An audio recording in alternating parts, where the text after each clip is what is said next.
찬송가 292장입니다. 찬송가 292장, 통합찬송가는 415장 찬양드립니다.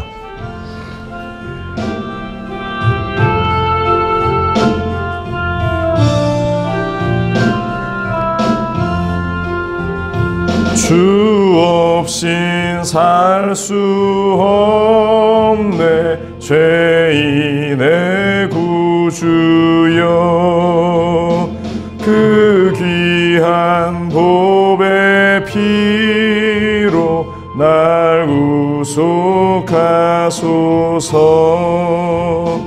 구주의 사랑으로 흘리신 보혈이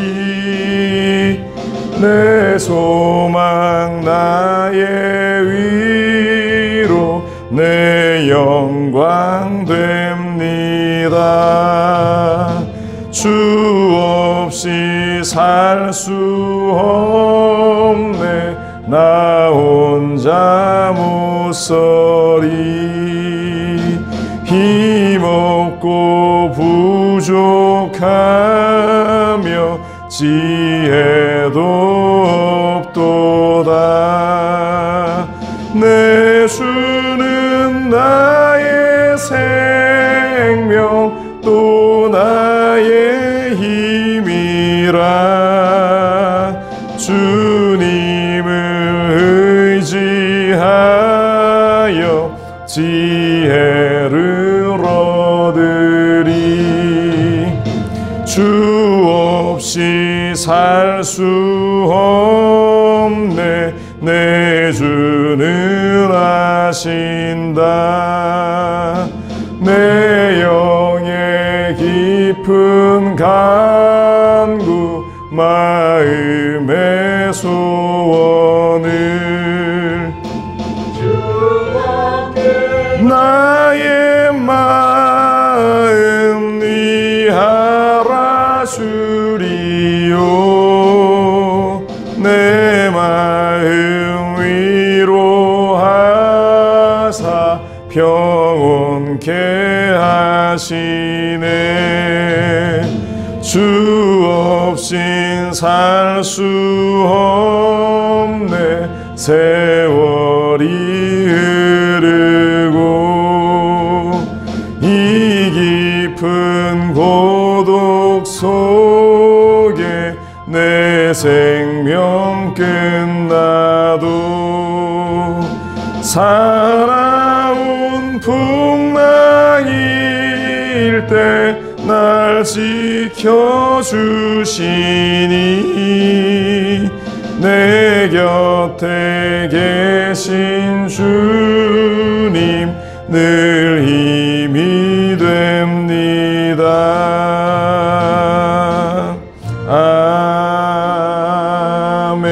아멘. 사도신경으로 신앙 고백드립니다. 전능하사 천지를 만드신 하나님 아버지를 내가 믿사오며 그 외아들 우리 주 예수 그리스도를 믿사오니 이는 성령으로 잉태하사 동정녀 마리아에게 나시고 본디오 빌라도에게 고난을 받으사 십자가에 못 박혀 죽으시고 장사한 지 사흘 만에 죽은 자 가운데서 다시 살아나시며 하늘에 오르사 전능하신 하나님 우편에 앉아 계시다가 저리로서 산자와 죽은 자를 심판하러 오시리라. 성령을 믿사오며 거룩한 공예와 성도가 서로 교통하는 것과 죄를 사하여 주시는 것과 몸이 다시 사는 것과 영원히 사는 것을 믿사옵나이다. 아멘.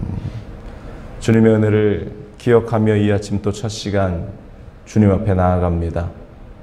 우리에게 하나님이 주시는 그 은혜들을 우리가 지난 또 한 날 동안도 느끼며 감사하며 감격하며 또 은혜의 자리에 섭니다.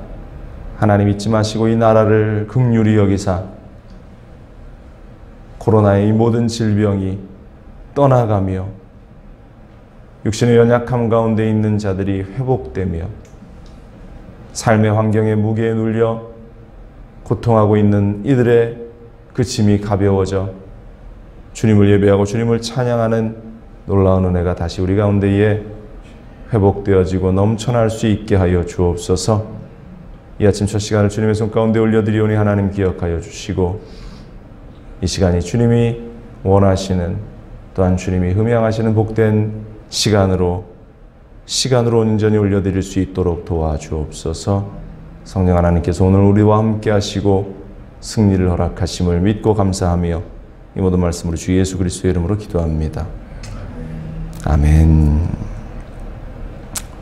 오늘 이 아침 우리에게 주시는 하나님 말씀은 신명기 21장 15절로 마지막 23절까지입니다. 신명기 21장 15절로 23절 마지막 절까지 함께 봉독합니다. 어떤 사람이 두 아내를 두었는데 하나는 사랑을 받고 하나는 미움을 받다가 그 사랑을 받는 자와 미움을 받는 자가 둘 다 아들을 낳았다 하자, 그 미움을 받는 자의 아들이 장자이면 자기의 소유를 그의 아들들에게 기업으로 나누는 날에 그 사랑을 받는 자의 아들을 장자로 삼아 참 장자 곧 미움을 받는 자의 아들보다 앞서 세우지 말고 반드시 그 미움을 받는 자의 아들을 장자로 인정하여 자기의 소유에서 그에게 두 몫을 줄 것이니 그는 자기의 기력의 시작이라. 장자의 권리가 그에게 있음이니라.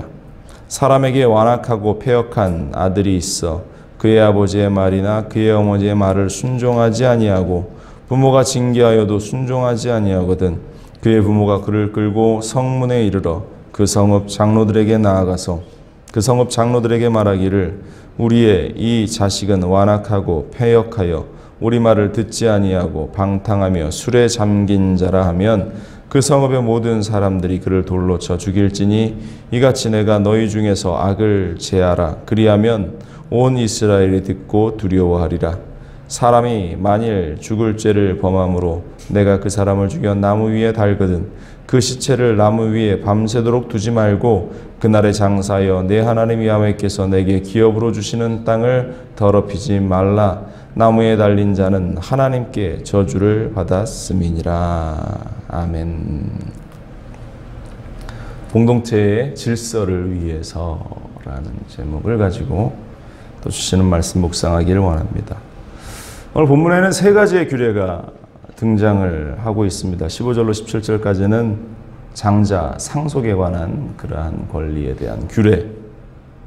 이 상황은 고대 시대의 상황이다라는 사실을 우리가 감안하면서 이 신명기의 말씀들을 우리가 묵상을 해야 하는데요. 두 명의 아내가 있습니다.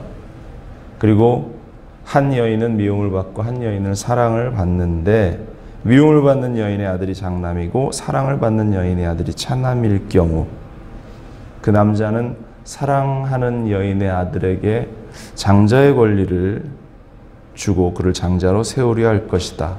그러나 하나님은 그러한 것들을 원하지 않는다라는 것이 첫 번째에 등장하는 규례의 내용이고요. 18절로 21절은 부모에게 순종하지 않는 그 자식에 관한 이야기인데요. 부모의 말에 순종하지 않고 복음과 방탕한 삶을 살아가는 그런 아들에 관한 지침. 부모가 그 성읍의 장로들에게 가서 아들의 행실을 보고하면 성의 남자들이 돌로 그 아들을 쳐서 죽여야 했다라는 그러한 규례. 그리고 22절로 23절은 나무에 달려 처형한 시체를 밤새 매달아 놓지 말고 그 시체를 내려서 매장할 것을, 하루가 지나기 전에 매장할 것을 명령합니다. 이렇게 다양하고 구체적인 규례들은 하나님께서 이스라엘에게 그 하나님의 백성으로서의 정결함과 또한 그 하나님의 공동체가 온전한 질서 가운데에 유지하기를 원하시는 그 하나님의 메시지가 담겨 있음을 우리는 발견해야 할 줄로 믿습니다. 이스라엘 백성들은 어떤 일이든지 자신의 뜻이 아니라 아주 작은 것 하나까지 하나님의 뜻, 하나님이 원하시는 그 방식과 그 질서대로 행해 나가야 한다. 그래야만 그 공동체의 거룩함을, 정결함을, 택함을 받은 자로서의 모습을 유지할 수 있다라는 사실을 오늘 본문이 우리에게 말씀하고 있는 것입니다. 앞서 말씀드렸지만 이 신명기에 등장하는 고대의 법은 당시의 상황, 그 고대의 상황을 반영하고 있기 때문에 오늘날 우리가 살아가는 그러한 삶의 시대적인 상황과는 맞지 않는 그러한 경우도 있습니다. 그래서 우리가 이것을 문자 그대로 다 준수할 수는 없습니다. 그러나 중요한 것은 그 속에서 하나님이 하시고자 하는 말씀, 그 가운데에 하나님이 원하시는 그 마음은 무엇인가, 우리가 그 하나님의 마음을 발견할 수 있는 그러한 본문들이 될 수 있기를 간절히 바랍니다. 먼저 상속에 관한 법에 대해서, 장자 상속에 관한 법에 대해서 말씀을 하고 있는데요. 고대 이스라엘 또한 고대 모든 문명들은 자신의 어떠한 혈통의 유지를 위해서 수많은 전쟁과 또한 부족한 여러 가지 자원들로 말미암아서 그 혈족의 보존을 위해서 아내를 둘 이상 얻는 것이 허용된 일이었습니다. 그러나 그 일 역시 아무나 그렇게 할 수는 없었죠. 어느 정도의 재력을 가지고 또 그 가족을 돌볼 수 있는 자들만이 가능한 일이었는데, 결국은 그 가진 것이 있었기 때문에 그 아버지가 그 재산을 상속하는 일이 발생되었을 때에 여러 가지 문제가 발생될 수밖에 없었다라는 것이죠. 이스라엘의 그 장자의 상속법은 그 장자가 다른 자녀들보다 2배의 몫을 더 갖게 되는 것이 그 이스라엘의 상속의 그 법이었는데, 그것 때문에 늘 그 가정 가운데에 불화의 요인으로 작용되었다. 오늘 성경에 등장하는 그러한 내용 역시 그 아버지는 자기가 사랑하는 아내의 아들에게 좀 더 많은 것을 물려주고자 하는데, 또 그것을 장자의 권리를 포기하지 않는 그러한 장자와의 갈등 속에서 일어나는 그러한 사회적인 문제에 대해서 하나님께서는 그 장자의 권리를 보장해 주라고 말씀을 하고 있습니다. 오늘 보면 16절로 17절 보면 자기의 소유를 그의 아들들에게 기업으로 나누는 날에 그 사랑을 받는 자의 아들을 장자로 삼아 참 장자 곧 미움을 받는 자의 아들보다 앞세우지 말고 반드시 그 미움을 받는 자의 아들을 장자로 인정하여 자기의 소유에서 그에게 2 몫을 줄 것이니 그는 자기의 기력의 시작이라 장자의 권리가 그에게 있음이라. 하나님께서는 이렇게 태어난 순서에 따라 자신의 권리가 보장된다면, 이 룰이 지켜진다면 가정 가운데에 생겨날 분쟁의 그러한 여지가 없게 될 것을 하나님께서는 아셨기 때문에 그러한 갈등, 그러한 싸움, 그러한 다툼이 그 가정 공동체 가운데에 있지 않기를 원하시는 그 하나님의 마음을 우리가 볼 수 있지요. 이렇듯 우리가 내 마음에 좋은 대로 행하는 것이 아니라 하나님이 세워주신 그 룰 안에서 우리가 살아간다면 우리의 인생 가운데에 또 우리의 모든 공동체 가운데에서는 그런 갈등의 요소들이 사라지게 될 것입니다. 하나님이 세우신 법 안에서 모든 일을 행해 나아가는 것. 우리는 이 본문을 단지 어떠한 재산 상속의 영역의 내용으로 이해를 할 것이 아니라 하나님은 하나님의 공동체들을 바라보실 때에 그 공동체 가운데에 하나님이 허락하시는 그 룰, 하나님이 세우신 그 질서를 지켜 나가야 그 모든 일들 가운데에 합력하여 선이 되는 일들이 나타나게 될 것을 우리에게 보여주시고 있는 말씀이에요. 그래서 교회가 리더인 주의 종의 권위를 세우고 또 교회가 리더들인 우리 직분자들의 권위를 인정하고 그 권위와 함께 하나님의 말씀을 발견하며 따라 나아가는 그 모든 일들, 바로 하나님이 세우신 그 질서를 지켜나가는 일이라는 것입니다. 여러분들, 오늘 주시는 이 하나님의 말씀을 통해서 하나님이 세워나가기 원하시는 그 질서에 우리의 시선을 맞출 수 있기를, 또 그것에 순종하며 나아갈 수 있는 우리가 될 수 있기를 간절히 바랍니다. 또 2번째, 오늘 규례는 부모에게 순종하지 않는 아들에 관한 이야기가 등장을 하는데요. 오늘날 이 사회와도 어느 정도 매칭이 되어 있는 그러한 말씀 같아요. 부모의 권위가 떨어진 사회, 부모에 관해서 또 인정하려 들지 않는 그러한 자녀들의 모습. 부모의 입장에서 불순종하고 행위가 악한 자식을 징계하는 데 있어서 얼마나 큰 한계를 겪고 있는가. 오늘날 사회에서도 분명히 우리에게 보여주고 있는 그러한 부분입니다. 그렇지만 성경이 분명하게 이야기하는 것은 부모와 자식 사이의 질서는 분명히 세워져야 한다라는 것입니다.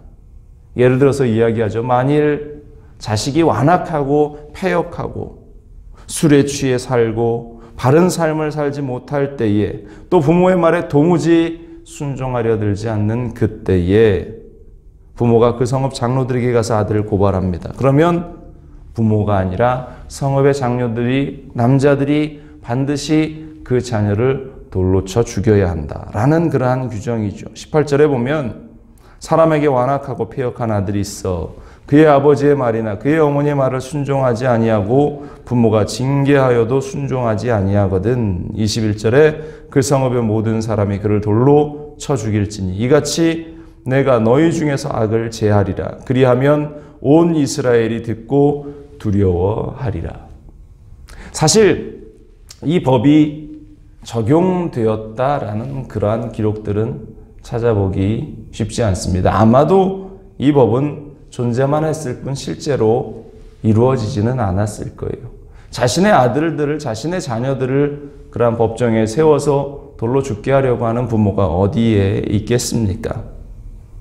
그러나 중요한 것은 바로 이러한 법들, 이러한 규례들을 이스라엘이 기억하라고 하시는 하나님의 메시지가 더 크다라는 사실이죠.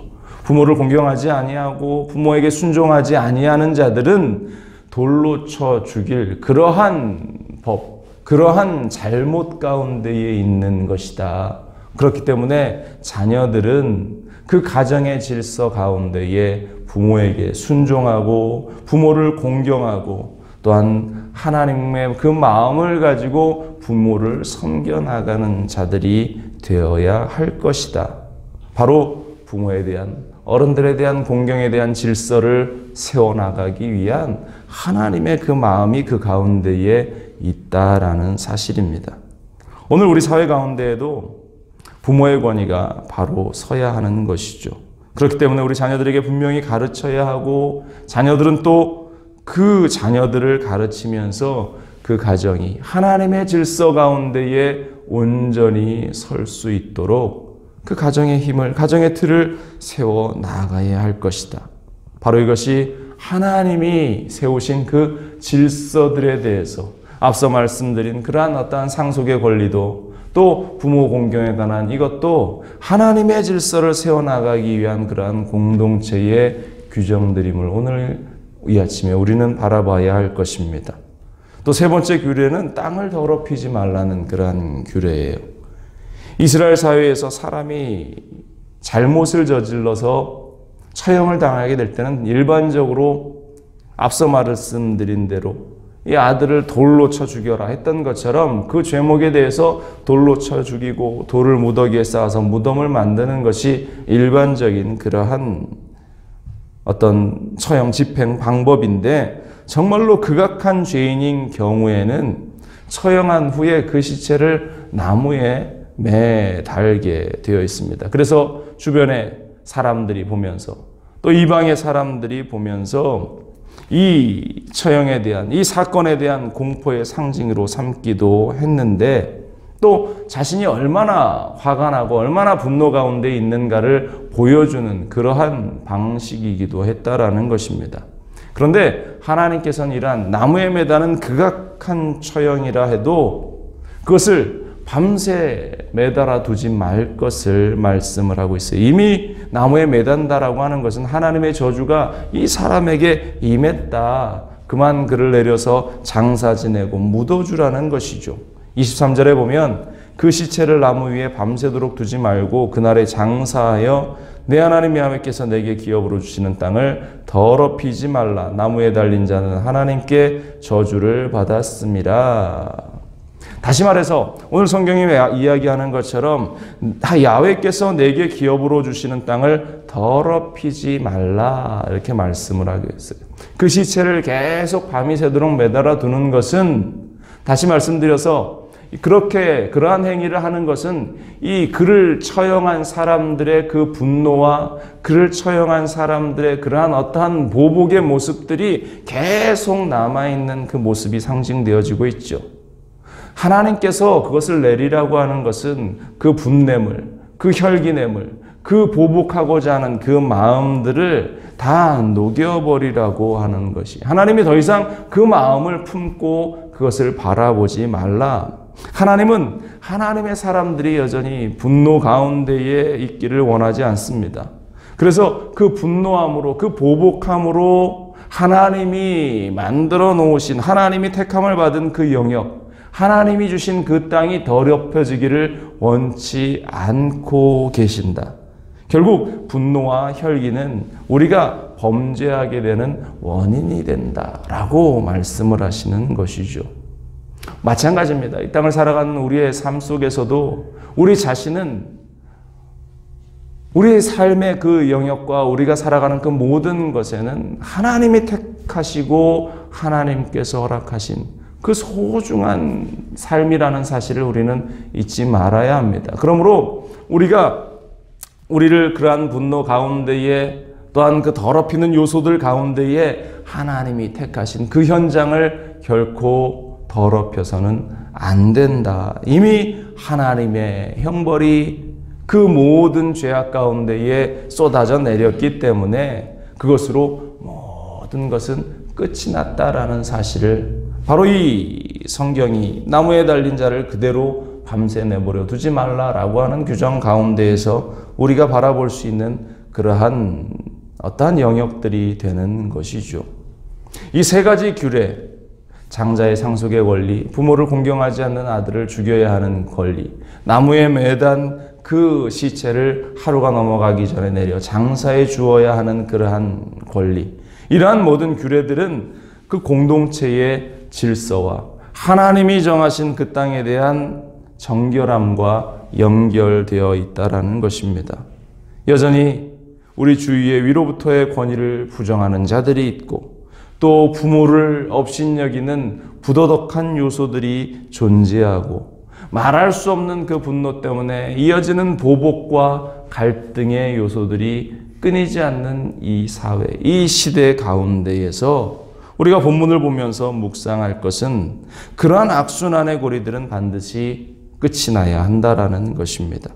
하나님이 원하시는 그리스도인들, 하나님이 원하시는 그 공동체는 하나님의 말씀에 순종하며 하나님의 질서에 순복하며 그 질서를 세워나가기 위해서 따라 나가는 자들, 그리고 하나님의 거룩함을 지켜나가기 위해서 늘 기도하고 또 기도하는 공동체. 여러분들, 오늘 주님께서 우리에게 주시는 이 본문의 말씀은 공동체의 질서, 하나님의 거룩함을 지켜나가는 일, 그 일들에 대해서 우리에게 말씀하고 있습니다. 오늘 하루 살아갈 때에 여러분들의 삶 속에 하나님의 사람들의 공동체로서, 하나님이 주신 인생으로서 그 질서를 세워나가고 하나님의 뜻을 그 마음 가운데에 든든히 세워나가는 우리가 될 수 있기를 주님의 이름으로 간절히 축원을 드립니다. 기도하겠습니다. 하나님, 우리는 늘 어리석은 그러한 감정들 속에서, 또 하나님이 원하시지 않는 그러한 권위에 대한 부정과 또 부도덕과 분노 가운데에서 여전히 헤매어 다닙니다. 그러나 하나님, 오늘 이 아침에 우리가 회개하며 다시 한번 주님께 기도하는 것은, 하나님이 원하시는 것은 그 모든 악함의 고리들을 끊어버리고 주님의 권위에 순종하고 하나님의 말씀에 순종하며 그 길을 따라 나가는 데 있음을 오늘 우리가 깨닫게 됩니다. 하나님, 우리를 붙잡아 주시고 그 은혜의 현장 속에서 공동체의 질서를 세워나가고 가정의 질서를 세워나가고 무너져버린 그러한 가정들을 다시금 세워나갈 수 있는 우리가 될 수 있게 하여 주옵소서. 하나님, 우리의 삶의 모든 자리 가운데에서 어떠한 갈등의 요소로 아파하거나 괴로워하지 않도록 하나님 붙잡아 주시고 더욱더 크고 놀라운 하나님의 사랑, 그 사랑들만을 우리가 바라보고 또 기도하고 또 따라 나아가는 우리가 될 수 있도록 하나님 함께하여 주옵소서. 여러 가지 기도의 제목들을 가지고 주님께 기도하는 사랑하는 주의 백성들의 기도를 들으시고 그들이 어디에 있든지 또 육신의 연약함 가운데 있다면 회복되고 경제적인 어려움이 있다면 다시금 일어설 수 있는 힘이 생겨나게 하여 주옵소서.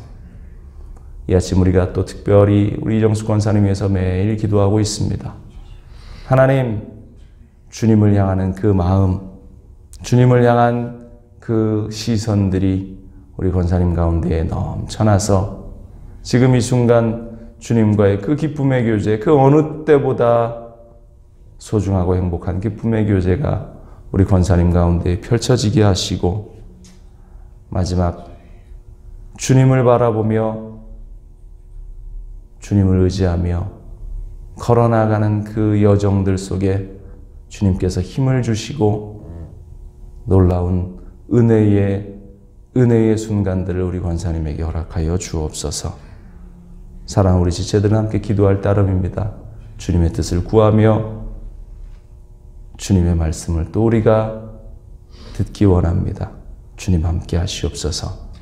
살아계신 하나님께서 오늘 하루도 우리에게 승리를 주시고 주님과 동행하는 복된 하루가 되게 하심을 믿고 의지하며 이 모든 말씀으로 주 예수 그리스도의 이름으로 기도합니다.